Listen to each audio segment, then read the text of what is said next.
Lions club Kumta ಹಾಗೂ AJ ಆಸ್ಪತ್ರೆ ಮತ್ತು ಸಂಶೋಧನಾ ಕೇಂದ್ರ ಮಂಗಳೂರು ಇವರ ಸಹಯೋಗದಲ್ಲಿ ಇದೇ ಬರುವ ರವಿವಾರ ಫೆಬ್ರವರಿ 9ರಂದು ಕುಮಟಾ ಗಿಬ್ ಹೈಸ್ಕೂಲ್ನ ಡಾಕ್ಟರ್ ರಾಜೇಂದ್ರ ಪ್ರಸಾದ್ ಸಭಾಭವನದಲ್ಲಿ ಬೃಹತ್ ಉಚಿತ ಆರೋಗ್ಯ ತಪಾಸಣಾ ಶಿಬಿರವನ್ನು ಸಂಯೋಜಿಸಲಾಗಿದೆ.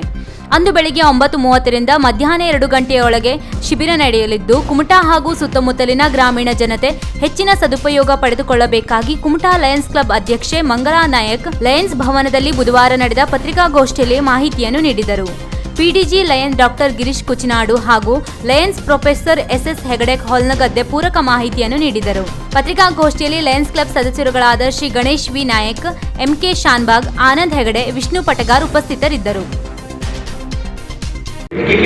ಇವರ ಜಂಟಿ ಆಯೋಗದ ಜೊತೆಗೆ ಲಯನ್ಸ್ ಕ್ಲಬ್ ಕುಮಟಾ ಇವರು ಆಯೋಜಿಸಿದ ಉಚಿತ ಮೇಘ ತಪಾಸಣೆ ಕೇಂದ್ರ ದಿನಾಂಕ 9/2/2025 ಭಾನುವಾರ, ಸ್ಥಳ ಡಾಕ್ಟರ್ ರಾಜೇಂದ್ರ ಪ್ರಸಾದ್ ಹಾಲ್, ಗಿಬ್ ಹೈಸ್ಕೂಲ್, ಕುಮಟಾ. ಇದರ ಸಂಬಂಧಪಟ್ಟಂಥ ವಿಭಾಗಗಳಾದ ಹೃದಯ ರೋಗ ವಿಭಾಗ, ಸಾಮಾನ್ಯ ಔಷಧಿ ವಿಭಾಗ, ಮಾನಸಿಕ ರೋಗ ವಿಭಾಗ, ಕ್ಯಾನ್ಸರ್ ರೋಗ ವಿಭಾಗ, ಎಲುಬಿನ ರೋಗ ವಿಭಾಗ, ಕಿವಿ, ಮೂಗು ಮತ್ತು ಗಂಟ ವಿಭಾಗ, ಸ್ತ್ರೀ ರೋಗ ವಿಭಾಗ, ಮೂತ್ರದ ರೋಗ ವಿಭಾಗ, ಚರ್ಮ ರೋಗ ವಿಭಾಗ. ಈ ಕ್ಯಾಂಪಿನ ವಿಶೇಷ ಅಂದರೆ ಕ್ಯಾಂಪಿಗೆ ಬಂಧಗಳನ್ನು ಫ್ರೀ ಇಸಿಜಿ ಮತ್ತು BP ಶುಗರ್ ಆಯೋಜಿಸಲಾಗಿದೆ.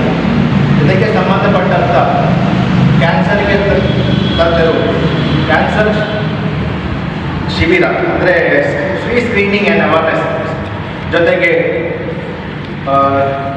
ಕ್ಯಾನ್ಸರ್ನ ಬಗ್ಗೆ ಮಾಹಿತಿಗೆ ತಜ್ಞರು ಒಂದು 10-15 ನಿಮಿಷದ ಮಾತಾಡ್ತಾ ಇದ್ದಾರೆ. ಆಮೇಲೆ ಅದಕ್ಕೆ ಬೇಕಾದ ವ್ಯವಸ್ಥೆಗಳು ಸೌಲಭ್ಯವನ್ನು ಕೊಟ್ಟಿದ್ದಾರೆ ಲಯನ್ಸ್ ಕ್ಲಬ್ ಅವರು.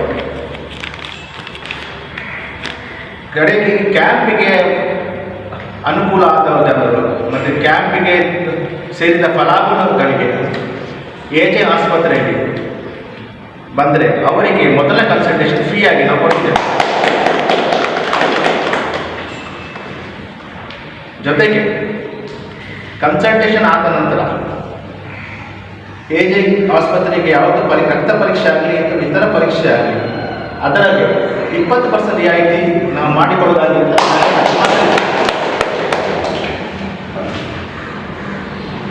ವಿಶೇಷ ಅಂತಂದರೆ ರೇಡಿಯೋಲಾಜಿ ಸರ್ವಿಸಸ್ ಅಂದರೆ ಯಾವುದು ಸ್ಕ್ಯಾನಿಂಗಿಗೆ ಸಂಬಂಧಪಟ್ಟದಾಗಿ ಅದಕ್ಕೂ ಕೂಡ 20% ರಿಯಾಯಿತಿ ಕೊಡ್ತೇವೆ ಅಂತ ಮಾತಾಡಿಯಾಗಿದೆ. ಕ್ಯಾಂಪಿಗೆ ಬಂದದ್ದು ಸಾಮಾನ್ಯವಾಗಿ ಯಾರಿಗೆಲ್ಲ ಅನುಕೂಲ ಆಗುತ್ತದೆ ಆದಷ್ಟು ಈ ವ್ಯವಸ್ಥೆಗಳನ್ನು ಅನುಕೂಲವಾಗಿ ತಗೊಳ್ಕೊಳ್ಳಿ ಮತ್ತು ಇದರದ್ದು ಕ್ಯಾಂಪಿಗೆ ಒಂದು ಒಳ್ಳೆಯ ರೀತಿಯಾಗಿ ಉಪಯೋಗಿಸಿಕೊಳ್ಳಿ ಅಂತ ನಾನು ನಿಮ್ಮಲ್ಲಿ ವಿನಂತಿಸ್ತೇನೆ. ನಮಸ್ಕಾರ.